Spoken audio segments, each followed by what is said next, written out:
Hello, my name's Jade and today I will be discussing House of Sky and Breath by Sarah J. Maas. This is the second book in the Crescent City series. The first book being House of Earth and Blood. I read this last year and I really enjoyed it. I would even go as far as to say I loved it. I gave it like a 9 out of 10. I think I had a couple small issues with it, and so I was very much looking forward to reading the second installment in the series. With this series in particular, I could see just like such grand things coming for it, and I had so many theories and all of the relationships were really interesting and there were just so many possibilities. I definitely didn't enjoy House of Sky and Breath as much as House of Earth and Blood, and I also don't think it was as strong a novel. I had more problems with this one in terms of like the writing, from like a more technical standpoint, and I don't know, like I said, I had so many possibilities for the different directions it can go in, both in terms of the world and the action and the characters and the relationships. I'm not sure it lived up to the potential that I thought it could. A lot of things just didn't quite hit the mark that I wanted them to hit. It was a little disappointing in that respect. I mean, I still enjoyed it, I still liked it. I by no means dislike this book. It just wasn't the strongest of hers, I feel like. In particular, the end, the last maybe like quarter of the book, was the point in which I was enjoying myself the most. I will also say I was a little distracted while reading this one, which is, you know, that's not the book's fault, that was my fault. I had some like life stuff going on. Yeah, I don't know what else to say really without spoiling things. If you have no idea what this series is about, I will leave my link to my review of the first book down in the description so you can go check that one out. I'm not sure what I want to give it. I can't give it any higher than an 8. And I kind of feel like that's being too kind. I kind of feel like my prejudice for loving Sarah's books and wanting to love this is kind of peeking through. It just didn't hit the mark, it feels like. Like, I was fine with the overall story, I wanted it to be more complex, because the first one I thought was really complex, and this one, I was missing it. 7 sounds too harsh though. Either a 7 or an 8 or a 7.5. It's somewhere around there. I don't like the cover for this one as much as I like the cover for the first one either. I think this one is just a little more intricate.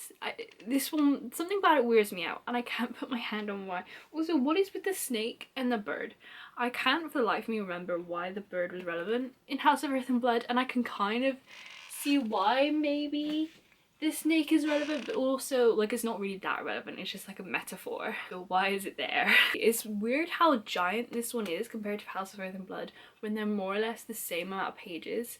They've done away with like the thin Bible pages, but I still feel like these are thinner than most, because this is an 800 page book. It doesn't look like an 800 page book. They've got like this weird hybrid blend of like not normal thick pages but not Bible pages either. On that note, I don't think I have anything else to say in the non-spoilery section. If you've yet to read House of Earth, no. If you've yet to read House of Sky and Breath, I recommend you leave, because I'm going to be spoiling the book now. I'm going to put that down because that's heavy. My notes are all over the place and I was supposed to go through them before filming this, but I didn't. I spent the morning listening to an audiobook while getting ready. So I'm going to try and be coherent, but I apologise if I'm a bit frayed at the edges. I think I'm going to start with like the writing things, because that's like one big group that I can just lump it all together quite nicely. I don't know if there's a lot of telling, you know, show, don't tell. Like, at no point did I think, oh yeah, this is really telly. What I did think is there was a lot of exposition that wasn't necessary. There were a lot of times where things about the world would be explained. Like a character would say something, not even like out loud, like the character would literally just be telling us, the reader, yeah, this thing. And it wasn't necessary. And I can't remember any specific examples, but I remember there was one time where Bryce explained something to us, and then a couple of chapters later, Hunt explained it to us. I was like, Bryce just told us. You don't need to tell us again. Bryce didn't even need to tell us in the first place. I'm pretty sure it was something that was ironed out in the first book, something that we got from the first book that maybe she was trying to remind us. But I wouldn't, even if it was new information, which probably also happened a couple times, I wouldn't want to know anyway. I would want to figure it out for myself. Like, I didn't need anyone telling me this stuff, and it happened quite a lot. And there were like there were times where they were kind of summarising what happened in House of Earth and Blood and maybe what happened the other day, and just like, or like putting pieces of the puzzle together, that I didn't need that told as explicitly as it was either. I get people might not remember exactly what happened, but it happened a lot, and I feel like it's throughout the book, it was constant. Maybe towards the end it dialed down a bit, which is maybe one of the reasons why I liked the end better, because there wasn't anything for them to like overly explain to us. It was at a point where the characters knew as much as we knew, which is, I think, one of the times when fantasy works best, because you're learning together then. There's not this weird need for the characters to feel like they have to explain things to you. When they didn't, there was just a lot of hand holding. A lot of the characters holding the reader's hand, and lots of kind of repetitions. And I remember there was a lot of repetitions in House of Earth and Blood. Like I remember they said look to where it hurts the most a lot, and like constantly bringing up Briggs, who was barely mentioned. Like Synth just wasn't in this book at all. I thought Synth was going to be a thing, like with the antidote, and it just, where was it? It wasn't there. And there was like Redner's Industry or something wasn't there. This, I don't know where this information is coming from. And like it just wasn't, we didn't even mention it, just at least like mention it. And there was like kind of a lot of, again, like world building type stuff through dialogue, which I wasn't mad at, because it makes sense if like one character knows something that another character doesn't, right? That's not uncommon, that things need to be explained. Like when they're in that boat after the hind found them and they're like, what the hell, how can they not see us? And she was explaining. That was an instance of it, but there were a lot of other times where other characters had to explain things. But it did just kind of stand out because it happened so much, and it's, I don't know if it felt unnatural what was going on there, but it stood out to me. I think because there was so much hand holding, and then we also have all these characters like giving us these big chunks of information, it just felt off to me, which is really frustrating because I love fantasy and I love figuring this stuff out for myself, and I don't need my hand to be held through all these little bits and bobs. I'm wondering if, I feel like there were complaints that House of Earth and Blood was too confusing. I can't remember. I feel like there were. And so I'm wondering if this is maybe a reaction to that, because in the beginning of House of Earth and Blood, you're literally just thrown in. And in this one, the second book, where most of this stuff has been established, we're being re-explained stuff over and over again. And it was just odd. It's frustrating because I've always thought her writing was so clever and complex. This is, I think, in terms of the writing, one of the worst, kind of on a technical level, that she's put out that I've read from her. Bearing in mind, I've read all of her books except for the Catwoman. Was it Catwoman that she did? I can't remember. That one. I didn't read that one. And I'm a huge fan of hers, and I'm like, yeah, strike like an ass, but I don't care. Like all these little cliches she has, like I can overlook them. I think that was it. The big thing, it was the hand holding thing. One thing I did like in terms of the world building in this one were the gods. I remember like having names chucked at us in the first one, and being like, well, is this going to be relevant at any point? Because we all know how relevant the gods from Throne of Glass ended up being. Are there gods in ACOTAR? I feel like they do mention gods, but I don't remember any of them. Maybe it's just like a priestess thing and none of the others care. I don't know. But the gods were explained in this one, and it wasn't, there were a couple times where it was overdone, where they were mentioned all together just to like iron out who is who, and I feel like it happened a couple times and we only needed it the once. But for the most part, it's like, oh, okay, so you're this and you're this, and I enjoyed finding that out. Another thing that I started to kind of like take note of at one point were the princes of hell, because they're all like assigned a different layer of hell. I want to figure out what the order is. Like the pit, is the pit the worst? The chasm? The ravine? The cavern and the ravine's not the worst. Is it the, I don't think it's the pit that's the worst. I think the chasm might be the worst, because Adis isn't as bad as the other one. I have to find his name in the book, in my notes. That's something else that I'm looking forward to, kind of investigating more, these different princes and their roles, and especially with that ending, that has to be a thing that's going to come up at some point. See, I even started writing down like, oh, Genesis the sea god, which I mean, from the description of the different houses in the beginning, we can guess. Erd is like House of Flame and Shadow's little mascot. So, and they're the god of fate. And so you hear that they're the god that's the mascot of Flame and Shadow, and you assume they're like some kind of shady god. Is that, is that gonna be a thing? Or do we need to worry about Erd? Or is this like maybe suggesting that Flame and Shadow aren't necessarily bad, they're just like how hell isn't inherently bad? This is like a misconstrued thing. Oh, another thing technically that I didn't love was the plot. It just didn't feel as like, I don't even know what the word is. It's not that it wasn't as well thought out, or it just wasn't as coherent maybe as Earth and Blood. And I liked what happened with Sophie and how it linked with Opharion. I finished this book the other night. Not last night, but the night before. Why can't I remember no one's name? Opharion, the rebels, and Pippa. And they all came together quite quickly, like, because Tharion was involved, and what is his name? The one she's betrothed to, Connor? It's not Connor. Cormac. Wow. Cormac. I really liked Cormac. I really wanted him to be around for a couple more books. He had a Scottish accent in the audiobook and it was great. And I teared up a little when he found Sophie's dead body. When we found out that Sophie was dead, that was sad. That was really shocking. I really thought she would be alive. And I didn't realise how much I'd kind of come to care about her, because it was almost like a Danica-esque situation where Bryce was kind of learning about her, like how much hope I had banked on the fact that she was alive and she could give us this intel. I didn't even realise until I found out that she was dead, and it was like this huge sigh of like, oh, that sucks. And I was really upset for Cormac. Now let's talk about the events of the novel. My notes are probably all over the place. I'm like kind of chomping at the bit to talk about what happens at the end, but I want to save it. We never found out why the River Queen wanted Sophie's body. We found out that she wanted her quite early on, and we never found out why, because we just kind of left her. She just kind of became unimportant. I liked reading from Tharion's point of view. I liked getting to know her better because we didn't really know her at all in the last one. So what's the River Queen up to then? She's obviously up to something, because she wanted the Thunderbird. Because it wasn't even necessarily about Sophie. She would have settled for her little brother. She wanted a Thunderbird in her arsenal. What's going on there? What's she got up her sleeve? Is she up to something, or did she just want it for the power? Is she gonna start rebellion? Wolves and Fae have mates, and they explained like how it's a bigger deal for them than it is. Oh, that would make sense actually, knowing what we know in the end, why it's as strong for wolves as it is for the Fae. Because we won't know how big a deal it is for the Fae, and how angels kind of have them, but it's not the same. Like, it's not like on the biological level. Except for the fact that Bryce and Hunt are mates. I can't even get into that right now. Of course they are. Of course they are. Hypaxia is a necromancer, and that's why no one kind of trusts her. I remember there being like discontent with her and the other witches, her coven, that they didn't fully trust her, and that's why. It's nice that we have one of those on the team, I guess. And we find out that her half-sister is the Hind. These names like the Hammer and the Hind and the Hound and the Hunter, it took me a good little, I can't remember how well we got to know them in the first book, probably better, but it took me a little while to remember who was who. And like, even when we found out that she's Hind, I knew it was bad, but I forgot that the Hind was the one that killed Sophie in the beginning, and it's like how horrible she actually is. What's the other one? The Harpy. Oh, her.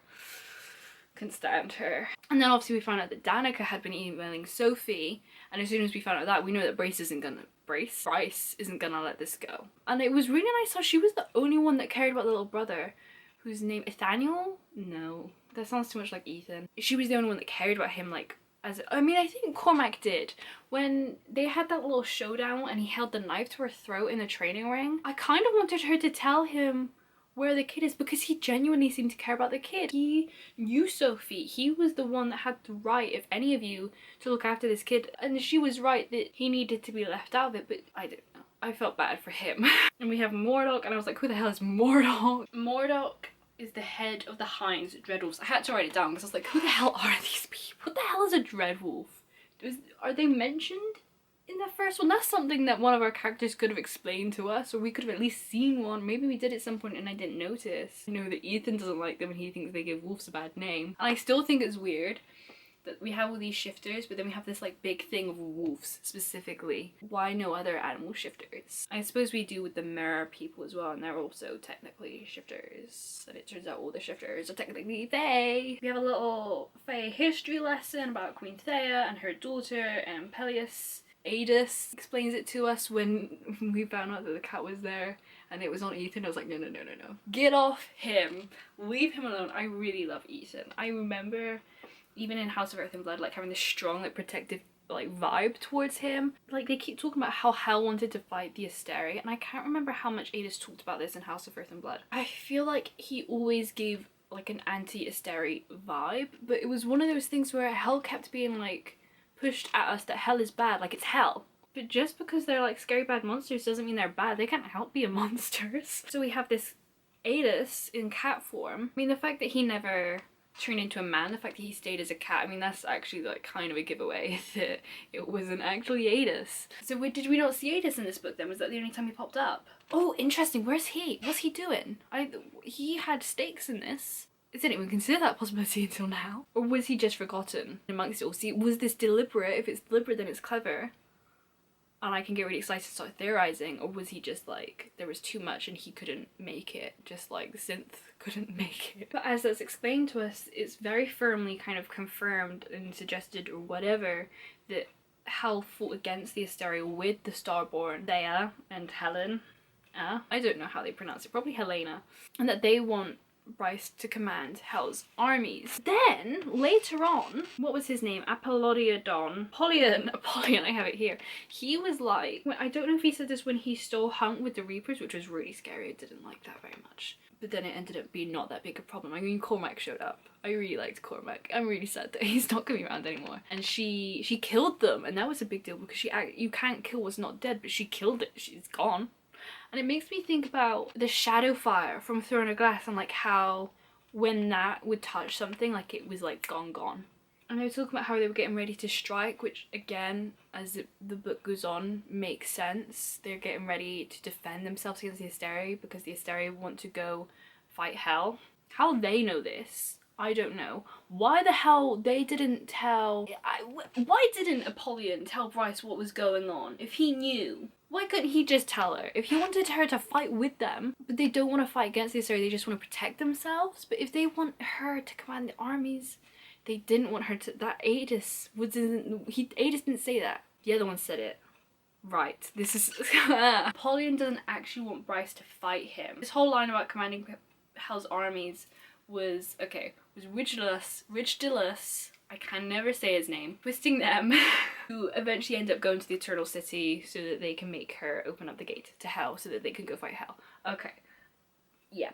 We got there eventually. But Apollyon did say that he wanted to fight a worthy opponent. I don't know when he said it, but he says it. Oh no, it's at this point. He wants to fight a worthy opponent. Why does Apollyon want to fight Bryce? Why does he want a worthy opponent? And like the last one wasn't very strong. The Reapers said that. And the Reapers weren't sent from Apollyon. The Reapers were sent from the Eternal City. Wow, it really took that a second to figure out. That was painful, I'm sorry. Did Apollyon ever actually come to them? Was it always... No, he did. In the dreams. Rigidus can't do that, right? He can't come to people in their dreams. But didn't he tell them about how her power works, about how she needs to be charged up? Isn't that what he inferred at one point? I'm pretty sure it was Apollyon that inferred that. Maybe that was Rigidus. Did we see any of the Princes of Hel in this book in that case? No, we definitely saw that one in the Mystics. That was definitely a Prince of Hel. I loved the conversation where they're wondering if the gods were real as well, which was right before Rune got taken by the Reapers. Again, just like mad Throne of Glass flashbacks. How do the gods, because they were mentioned so much, like how do the gods play into this? Maybe the Asteria just made them up, because I mentioned before in my discussion for the last one, like how did they come to create this religion? If these are beings from another world, like we know that the rift was a thing and that these beings came here, I was under the assumption that they came from different worlds and it was like this weird hodgepodge. Never even considered that they could have come from the same world. At one point as well, Rune has this thought about how there are 7 Asteria. There's 6 now, but there were 7 Asteria. There's 7 layers to Hel. Hel must be a really interesting world, the fact that it has these layers. I want to go there. I want to see what it's like. And there are 7 gates.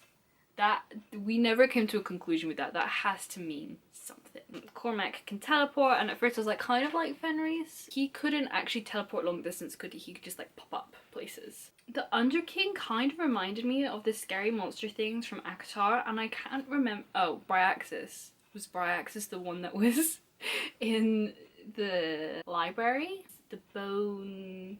Oh, it was the bone something, the creepy kid. And they have a brother who is still about. He's still out and about, the one in the lake, right? The one who ended up kind of coming up in Silver Flames, but it's still completely unresolved. That's what the Underking reminded me of, and I didn't know if that was intentional or not. Probably not, but at this point, because I didn't know what was going to happen in the end, and I know that they have to connect at some point, I'm just like, any and all little tidbits I can take, I was like theorizing. Everything they knew about the Bone Quarter was a lie, and at the time I was like, okay, how is this relevant? It wasn't until the end that came to be relevant. And like these little clues and the way things came to be, the more I talk about it now, the more I'm like, yeah, it is pretty clever actually. So maybe my opinions will change throughout the filming of this video. Oh, dreadwolves, I have it here. Dreadwolves are demons in wolf fur. That's what Ethan told us. When you say demon, do you mean like in hell demon, or are there demons in this world as well? I need that clarified. Mordok was Danica's father, which is kind of a big reveal. Like it was big, like, but like it doesn't actually mean anything. Like he didn't raise her. We already knew that she doesn't care about her parents. We knew, like I didn't care that much. I'm glad that we know though, and I'm wondering if that's going to come up more. If there's more to that than we already know. It also turns out she was a blood wolf, and is that why she was doing her little investigation? Like when we found out she was investigating things, I found that exciting. I mean, it's hard for Bryce, and this is kind of Bryce's driving force for a lot of the book, because Danica was her best friend, and it turns out she didn't really know her that well. Well, she did in the ways that mattered, but Danica had all these secrets from her, that she was a blood wolf or bloodhound or whatever, that Mordok was her father. She had a mate. I did gasp then. And I feel bad for Bryce, because I can only imagine if you feel like you know every part of someone, and they were like soulmates, and it turns out she had this whole life that Bryce never knew about. And I could only imagine it was to keep Bryce safe. But then she put the horn in Bryce's back, so she knew that Bryce was going to get involved eventually. I feel like she could have made it a little easier for Bryce to figure out what the hell was going on. And like there was the papers in the coffee table. I have here, why is Baxian so interested in Hunt and Bryce? And it was really frustrating that no one, like, I kept thinking he's like a rebel sympathizer, he wants to help in some way. And obviously they had to be careful, they couldn't come out and say it, but it was annoying. Like he kept showing up, and they like said, yeah, how do you just so happen to be here? But they didn't look further into that. And I know they're busy, but being that he was part of Sandor's Triari, and you supposedly don't trust him, like because he kept showing up, I kind of trusted him. Like I never got any bad vibes from him. But if you don't trust him and Hunt really seems to not trust him, why is no one looking into it? So Day, I really liked Day and Rune's little thing they had going, and I was like a crazy person trying to figure out who she was. I for so long thought it was Celestina, because like the fire, and I was like, that's like the power, it's like, you know, the star within her, or she's not like an Asteria though, is she? She's just an archangel. I can't remember what the difference between an archangel and the Asteria are. Well, I mean, are the Asteria actually even angels? Did the Asteria create archangels and angels then, because they have that comment about how they were trying to create warriors on a different planet to be angels. Angels were once fae as well. That's why they're both in the same house and why they're so chummy, maybe. There's still a lot to unpack with what happened in the end. I feel we don't know everything yet, which is exciting because the reveal happened in book 2. It means there is a lot more to unpack. And then at one point I was like, wait, maybe it's Sophie, because she's like a Thunderbird, and that would, like, I'm trying to think, like, it's gonna be a big plot twist. Who could it be? Then we have that sex scene where she's pulled away to have sex, and we know that Celestina doesn't want to be mated with Ephraim, was his name. So I just like kept coming back to Celestina. Like, she was someone important, she was someone that would have all this info. She kind of seemed nice. She seems like she'd be sympathetic to the cause. And I so often, like when Hunt left her there, when he said he'd be there for her that night, I was so mad at him. Like, I know Bryce asked you to come to her, but they had it under control. They had Sabine under, she was outnumbered. They would be fine. Rune was there, Wistarian I feel like was there, Cormac might have been there, Ethan was definitely there. Like, she was outnumbered. They would have been fine. But I really wanted them to get Celestina on their good, like, truly on their good side, and they kept kind of making friends with her, but not really. So I don't even blame her in the end for ratting them out, because I kept thinking, like, you could get her on your side if you tried. They didn't even try. Like, I'm not saying come out and say, yeah, we're rebels, help us, but like, you know, over time they could have maybe pulled her to them, because she seemed genuinely sympathetic about what happened with Sahar, and there was like a couple touching moments with her. I don't know, I was just like a crazy person trying to figure out who Day was. I think at one point when they were trying to meet up, arranging to meet up at the fountain, she was like, what if you don't like who I am? And I think he even joked about her being the Hind and how bad that would be. That was her moment to like interrogate that more, break that down more. We have the Ori, the space map thing, and I knew that was going to come up again, that was going to be a bigger player. I still feel like we're not finished with that as a concept, that's going to come up again. and talking about how tech and magic had been combined, and it was all very interesting and kind of horrifying. That seemed scary. I have here that they were constantly switching perspectives. It wasn't like a chapter be one person's perspective. Like within chapters we were constantly jumping around, and it wasn't that it was exhausting necessarily, but I didn't know if it had to be as frequent as it was. I think it would have been more impactful if we'd like dialed it down just a little bit.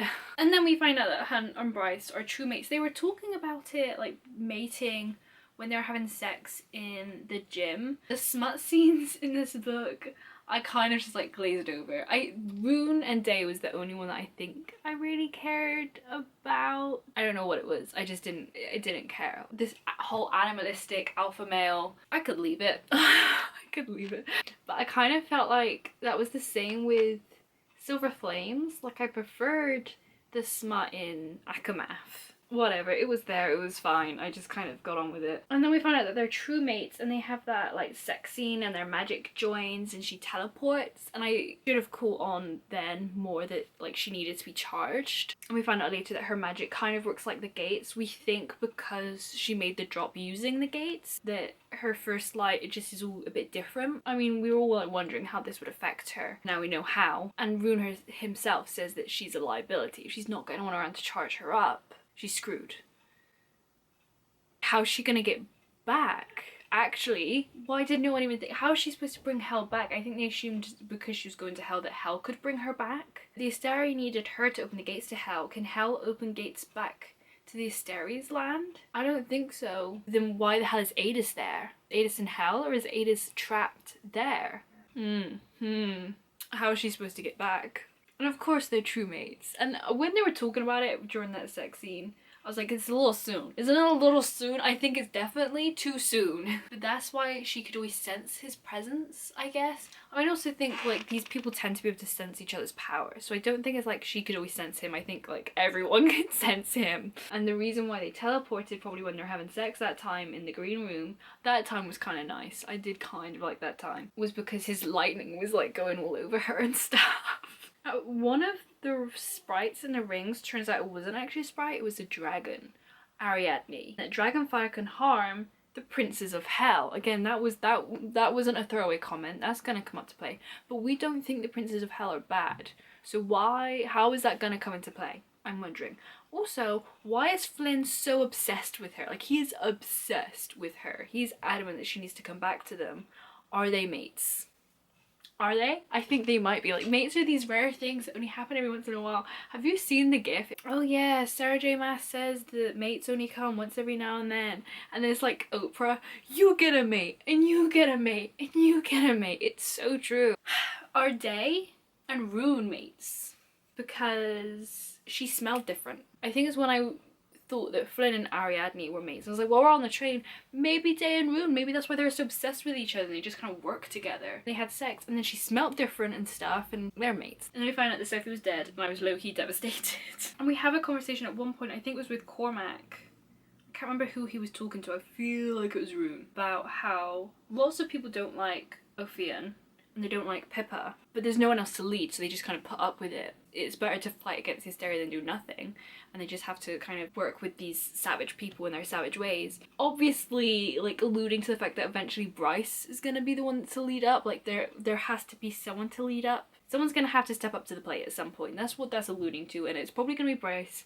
And at one point, Hunt started calling her, like, I don't think it's yet, it's when they discovered that Hypaxia and Celestina were together, and I was like, well, that kind of blows my theory of Celestina being Day out of the water. And he was talking about how she's like a more than princess, which was very on the nose, and he mentioned it a couple other times, and someone else kind of had the same reaction to her. She's gonna end up being forced to be some kind of leader. I still think that's gonna be a thing. And then the demons come back into play. Are these demons summoned from Hell? I think they are. If they can summon demons from Hell, then why can't they go into Hell?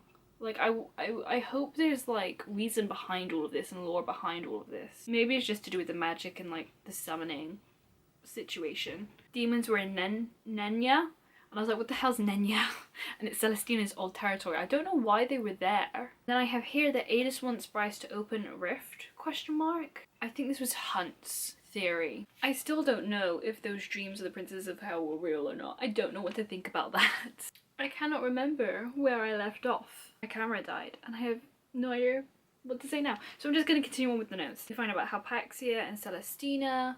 And Hypaxia mentioned that she had like a someone, wasn't seeing it being them coming. I thought that her and Rune were really cute in House of Earth and Blood, but maybe I just completely misread that. I feel like it's Apollyon, the Prince of the Pit. Pit's the worst one then. Is it him that tells us about how Orion was bred to be receptive to our kind? We just kind of skim over it. Like Bryce is like, yeah, I need to think about that, but she never talks to Hunt about it. And we had at the end of House of Blood with Adis and Jessica about how Hunt had some important dad. Not only does he have an important dad, he was bred. He was intentionally made. So what's going on there? Jessica was barely in this one. She pretty much only came up when they needed something. It was very handy. And I feel like the same was kind of with Sabine. Like when I was talking earlier about how the characters weren't just as complex, like they were such interesting characters in the first one and you never know where you stood with either of them. And they both only popped up in this one when it was needed for the characters. It was all just very easy, convenient. There were no really like big kind of skirmishes within the group, and these are a bunch of characters that supposedly would naturally not get along. They wouldn't in the past, so why do they all of a sudden? I just wanted there to be more tension between Bryce and Therion, but again that went really quickly. Adis is the Prince of the Chasm, and then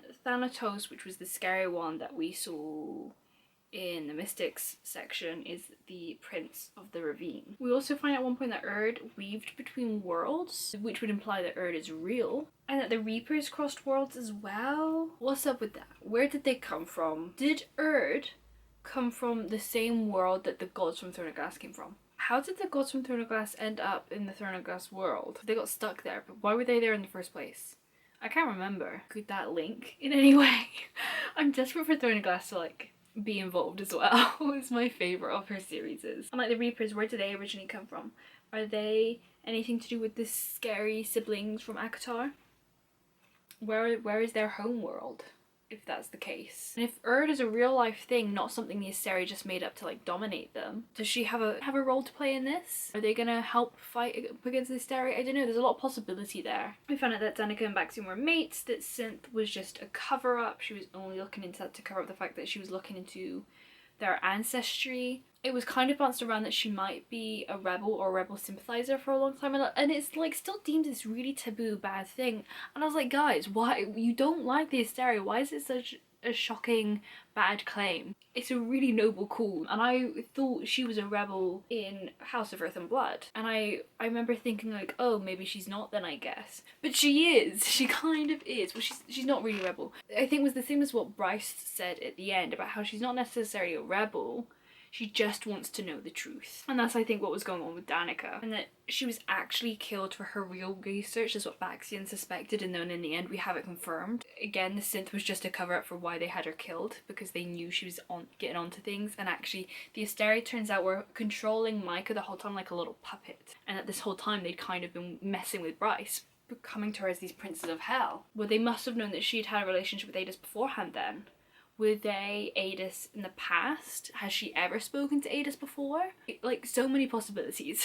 And then the numbers on Sophie's body was a room in the Asteri archives, and when we find this out, this is when like things really start ramping up, and all the little pieces of like Dusk's truth and what Sophie was looking for, and the Sanjul, who'd gone into the archives one time and come out with like a pale face. There are a couple rooms down there where big secrets can be found out. Dusk's truth is the big one. Who cares if like they're stealing first light and second light? Like, obviously that's a big deal. Like, okay, we can kill them, that's great, wonderful news, they're beatable. It was the other one that was like, what the actual fuck?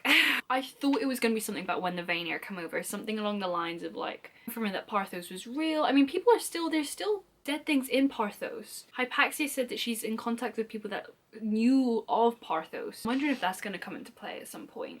Because when I found out that, I was like, well, we need to get more people rallying on this whole Parthos thing. Like, why isn't Jessica doing anything about it? She obviously is anti-Asteri if she's working with Adis as well. So I feel like Jessica can be trusted from now on. The Underking helped Ophion as well. He anti-Asteri as well?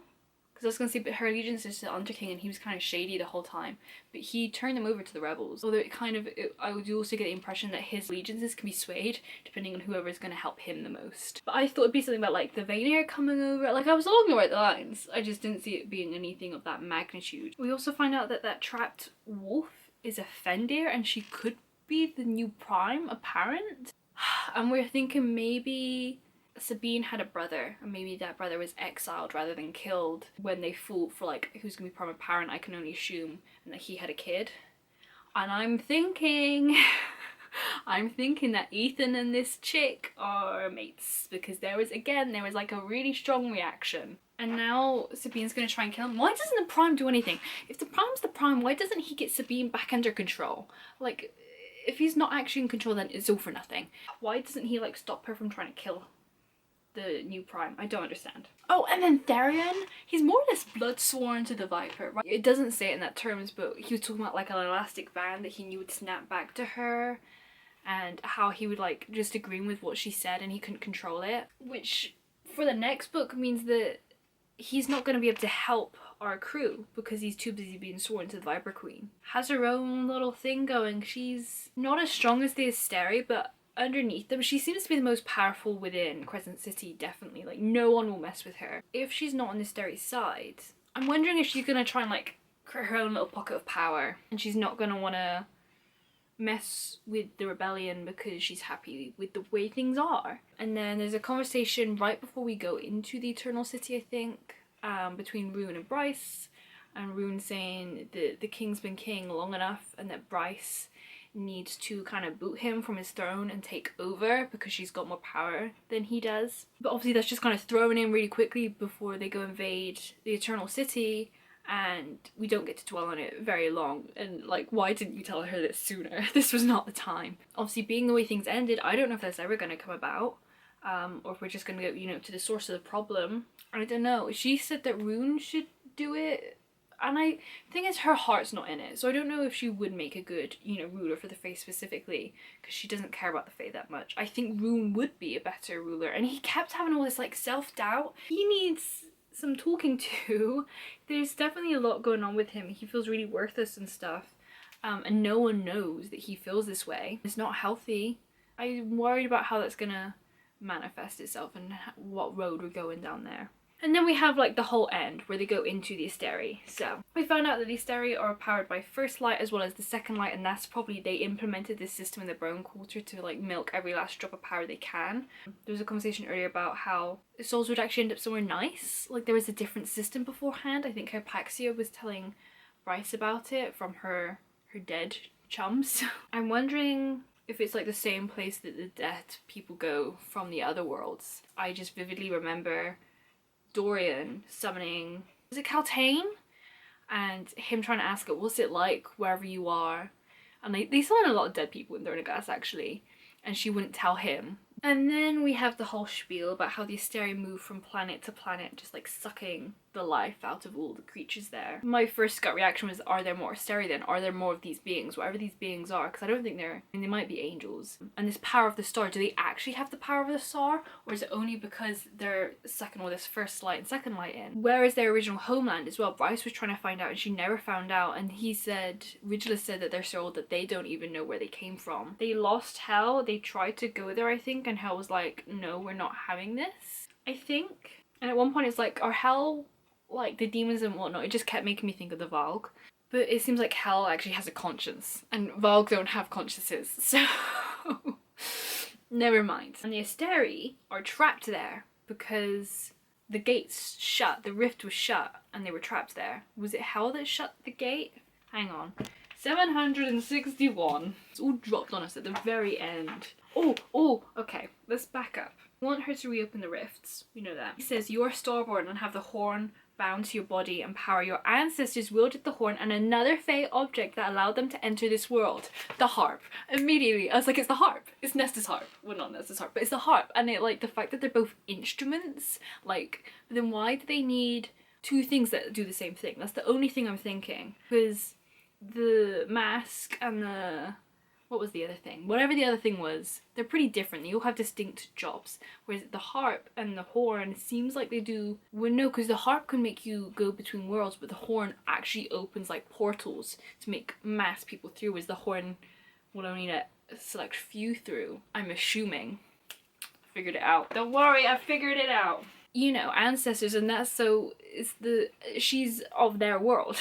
She is of Rhysand's world. And then he goes on, stolen of course from their original masters are people. So these objects are from the Asteri, it sounds like. The Asteri made these 4 powerful objects. Because I don't think we ever found out like why they exist in ACOTAR. Like, it was all very sketchy, it was all very confusing. Are people who built fearsome warriors in that world to be their army. All of them prototypes for the angels in this one. The Illyrians! Because they're both winged and they're the fiercest warriors around. It has to be. And that might even explain why they're such jackasses. Because the Asteri made them and trained them and probably put all these horrible views into their heads. All of them traitors to their creators, joining the Fae to overthrow my brothers and sisters 1,000 years before we arrived to Midgard. They slew my siblings. And then they talk about how Midgard is a base and they drew Fae to them. They opened up like a beacon and Fae came to them. Open the doors to another world to lure the assistance here, so many powerful beings also eager to conquer new planets, not realizing we were their conquerors. So I'm assuming the Asteri left that world of their own accord to open up a base to draw them. Why did the Asteri leave that world then? And is Queen Thea, I can only assume because she's Bryce's ancestor, that she is also of Rhysand's world, along with these objects. Why did they go along? You know, there's still some clarification that needs to happen there. But they realised, for whatever reason, they realised it was too late. People were already here, but she and the princesses discovered where my siblings had hidden the access points in their world. I don't remember any of this. And they shut the gates and stopped us from invading their realm once more and reminding them who their true masters were. So it looked like they started letting people through, and they like just came willingly. And then they figured out what was going on and they were like, nah, we're not having this. I wonder where the access points are within ACOTAR. Does this have something to do with the library? The mountains! They talked about how the mountains had some kind of meaning and how the points, I can't remember what it was, but there was something about how the mountains had more meaning and we just kind of, it never came to fruition. Is it the mountains? I bet it's the fucking mountains. And so they've been trapped here. It was Thea and her people that trapped them there. That was my question, right? Yeah, they're trapped. So they drew Vaynir to them to feed. Like I said, it makes sense why the Fae came along. The Fae are of Rhysand's world, and they made shifters out of the Fae. So shifters are Fae. They've trained the pointed ears out of them. They must have the same abilities as the Fae, like heightened senses and healing and whatnot. I mean, probably, yeah, it's just that they can shift. So that's fine. Shifters, there's a lot of shifters like the mer people and the wolves and all the other animal shifters. Fine, they're Fae. What about the necromancers and the vampires and the witches? Where the hell did they come from? Because they're not Fae. Were they already there? I thought it was a planet that was just humans. And we still have like Parthos was thrown around a couple times. The fact that humans were there first. So where did all these other creatures come from? Like, that doesn't explain everything. I can't remember why. Why did they decide to do this? Not your kind of Fae, of course. Your breed dwelled in a lovely verdant land, rich with magic. It's only of interest to you. Your star-born bloodline specifically hailed from a small isle a few miles away from the mainland. And while the mainland had all manners of climes, assuming this is the main place in ACOTAR, can't remember what it's called now, like Prithia, something to that effect. The isle existed in a beautiful near permanent twilight. Is this that place that...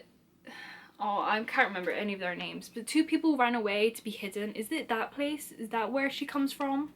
And it was like Morgan's old friend or whatever. I can't remember. But you know how like 2 of their friends in ACOTAR went away to be hidden and they were trying to access them in Akawar and they couldn't access them?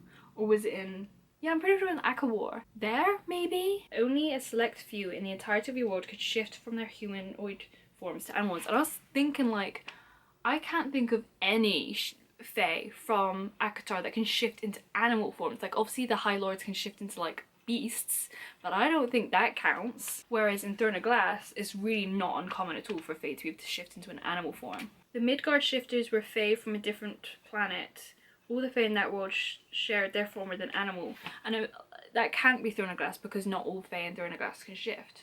No, they can't. There's a conversation in Air of Fire that Aelin has with another guy, and he's talking about how his friend shifts into a pig and how he can't shift at all. Maybe he's half Fae though. Can all full Fae shift in Throne of Glass? Maybe. Perhaps they once shared a world with your breed of Fae, but they had been alone on their planet for long enough to develop their own gifts. That sounds like Throne of Glass to me. Does this mean Aelin's gonna come back? And I read on Twitter somewhere a thing about how House of Flame and Shadow, Aelin was once referred to as a Queen of Flame and Shadow. Maybe that means something. And so that fourth object in ACOTAR that went missing, that we kind of again brushed over, and I was like, hang on, there was another object here. It's the horn. It's in Bryce's back, which means if that's gonna play through any kind of story in ACOTAR, if that's gonna be important, I'm really struggling to remember what that storyline was in ACOTAR. All I can remember is that like the person that trapped the fiery queen who turned her into a firebird thing, that guy from the lake, he was a bigger thing, and these objects were a bigger thing. So if the horn has anything to do with that, Bryce has to stick around for a while. And then we find out that Day is the Hind, and I don't know if you can see my notes there, but I was surprised. I actually kind of find it a relief though, because she's obviously horrendous and horrible and bad, but now we know that she wasn't actually horrendous and horrible bad, that she was really a good person all along, and that this like big bad baddie isn't actually a baddie, like she's on our side. It's kind of like a relief. But they were so like, Rune just shut down. He didn't want to know anything about it. And I was like, Rune, you know this person. Come on, you know this person. You know you just need to hear her out. And now is not the time to be shutting her. When he shut her out in the elevator, I was like, what are you doing? Form a plan. This is not the time to be petty. So she summoned the people to save Sophie's body, and they just got there too late. And that's why those mer people showed up for them as well when they escaped from Pippa with the mech suits. That scene, I didn't even talk about that scene, it was so cool. I loved that scene. I hated Pippa, I hated Ophion. Thankfully Pippa's gone. I don't think Ophion's gone though. I think he's going to continue to be a pain in our ass. No one seemed to be freaking out that the Hind knew they were near rebel activity, which is a big deal, and they kind of explained it away, and I wasn't convinced. We know now why she never did anything, because she was on their side. What would she have done though, because she was so into playing the role? She wouldn't have let them go. I don't know, but I think she's key to our way out of this mess. Like how Rune and Baxian and Hunt ended up in the end. I really like Baxian as well. I think he's going to become a really interesting character. I hope so at least. Oh, we also, the Autumn King, I hated him. I hated him so much in this one. Obviously I didn't love the Autumn King in House of Earth and Blood, but he made my blood boil. It almost seems like he could have some kind of redemption, and he came up again in this one, like talking about how he loved Bryce's mother and he made mistakes or whatever, but every other part of him is so horrendous. Like we find out that he burned Rune as a kid, and that's why he has all the tattoos to cover the scars, and he talked to Rune about how he should have already killed Bryce because Bryce was threatening his power. He was just horrible. I hated him so much. And then he had another conversation with Bryce at one point, and like when he made her a princess, which she hates, and I understand why she hates it, and I know she doesn't want to be a Danan, but she ultimately has more power now, and she's gonna be able to wield that and do more things with it. We found out that it was Rigdalus that sent the demons to test her and her magic, and yada yada yada. Her star, I was trying really hard to figure out what her star was doing. Something was up there. We all knew something was up there, and it came at weird points, and I thought it was like when danger came up, or when she felt a really strong emotion, maybe. I liked the idea of it being danger. He says, he being Richard says it's a beacon to her home world. And the fact that she was a Starborn, Dusk's Truth, it's all very Night Court reminiscent. And so even if, like Thea, I'm not saying like she was of the Night Court or anything like that, like I don't know how that all fits in together. But like it just makes you, you know, you can draw connections. I feel like I need to read Silver Flames now, because I really can't remember any of it. And that's the one where we get a lot of info about the king that used to be in charge. And like she talked about, did she even name Thea by name? Like she might have, and I just like never connected the dots. But she definitely talked about how there was like this queen and a princess, and they had the sword. And I don't remember, and they went off somewhere, which I think is to this like secret little island. There must be more connections, and I don't want it to be like over explained when we next come to it, but at the same time I don't remember, so I'm gonna have to do my studying. But if it's a beacon to her, it came up when People of Power was about, like it makes sense for it to come up when Cormac was around. I still don't understand about Hunt.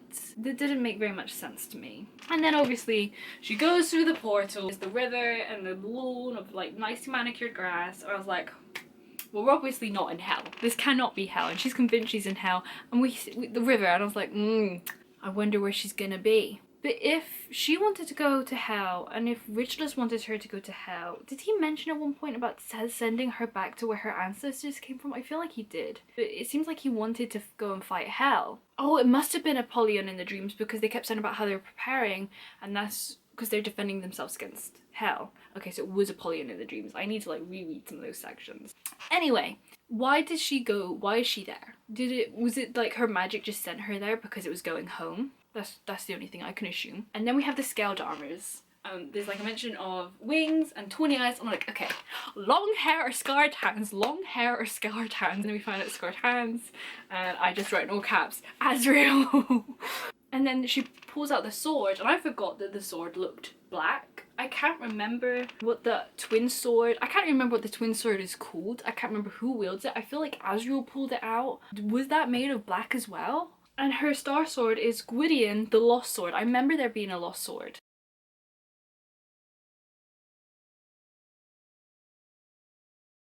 Yeah, those are my thoughts. I don't think I have anything else to say. I just feel a bit frazzled. I do think, as we went through, like a lot of the plot problems I had, maybe, like I think it was a lot cleverer than I initially gave it credit for. Like a lot of the clues do build together really nicely, like they did in Crescent City. She was really good at that in both of these books by Sarah. So maybe I'm leaning more towards like a 7.5. If you have any opinions about House of Sky and Breath, please let me know down below. Any theories, I would love to chat about it. If you liked this video, if you could give it a thumbs up, that would really help me out. Maybe subscribe. Other than that, that is all I have for you today. Thank you so much for watching. I hope you have an amazing morning, afternoon, evening / night. My name's Jade. I hope I see you again next time. Goodbye!